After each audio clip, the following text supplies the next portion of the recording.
لال لال روشنی نکلنا شروع. بڑی حیران ہوئی. اب سوچ رہی ہے میں نے تو اس کی آگ بجھا دی تھی تنور کی، میں نے تو انگارے بجھا دیے تھے، تنور بجھا دیا تھا، یہ آگ کی روشنی کیسے نکل رہی ہے؟ کتنی روشن. تنور بالکل لال ہو رہا ہے روشنی سے. ذرا میں چل کے دیکھوں کیا واقعی آگ روشن رہ گئی ہے. تنور کے قریب آئی، ڈھکنے کو ہٹایا اور بیٹھ کر دیکھنے لگی. اب جو دیکھا ایک کٹا ہوا سر اور اس سے روشنی اٹھ رہی ہے، اس سے روشنی اٹھ رہی ہے. ایک بار بڑھ کر جھک کر اس میں سے سر اٹھایا اور اٹھا کر اپنے زانوں پہ رکھا. بھلا یہ کس کا سر ہے کہ اتنی دیر میں اس نے دیکھا کہ مکان کا صحن پورا روشنی سے بھر گیا. اس نے دیکھا کہ آسمان سے ایک اماری اتری جس میں سیاہ پردے پڑے ہوئے تھے، سیاہ رنگ کے پردے پڑے ہوئے تھے. اور اس نے دیکھا اماری جیسے ہی اتری تو پورے صحن میں روشنی پھیل گئی. بڑی حیران ہوئی کہ یہ روشنی اماری سے نکل رہی سر، اور ادھر سر سے روشنی نکل رہی. پھر اس نے دیکھا کہ اماری کا پردہ دو بیویوں نے ہٹایا. جیسے ہی پردہ ہٹایا تو ان دونوں نے پکار کر کہا ارے کیا بیٹھی ہے اپنے گھر میں؟ تیرے گھر میں یہ ہوا آئی ہے، یہ سارا آئی ہے، اور دیکھ یہ ساتھ میں آئی ہیں. اب دیکھ کون آیا ہے. تو ایک بی بی برآمد ہوئی، سر کے بال کھلے ہوئے اور روتی ہوئی جب باہر آئی تو جس کا نام ہوا تھا ایک بازو اس نے تھاما، جس کا نام سارا بتایا گیا تھا دوسرا بازو اس نے تھاما. اور ایک بار حوروں نے کہا ہٹ جا، مادر حسین آ رہی ہے، سر کو وہیں رکھ دے. ایک بار وہ گھبرا کے کھڑی ہو گئی. وہ بی بی آئی، بال کھلے ہوئے، گھٹنے ٹیک کر بیٹھ گئی اور سر کو اٹھا کر سینے سے لگا کے پکارا ولد الحسین، میرے لال حسین، تیری ماں آئی ہے. ارے میرے پیاسے حسین، تجھ کو پانی نہیں دیا اور تیرا گلا کاٹا.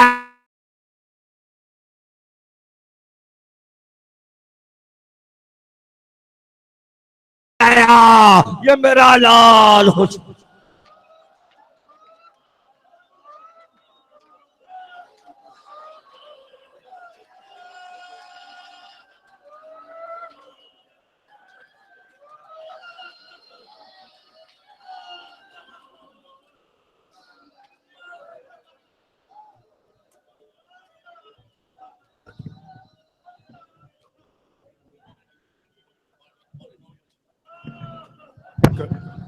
کل کی مجلس کے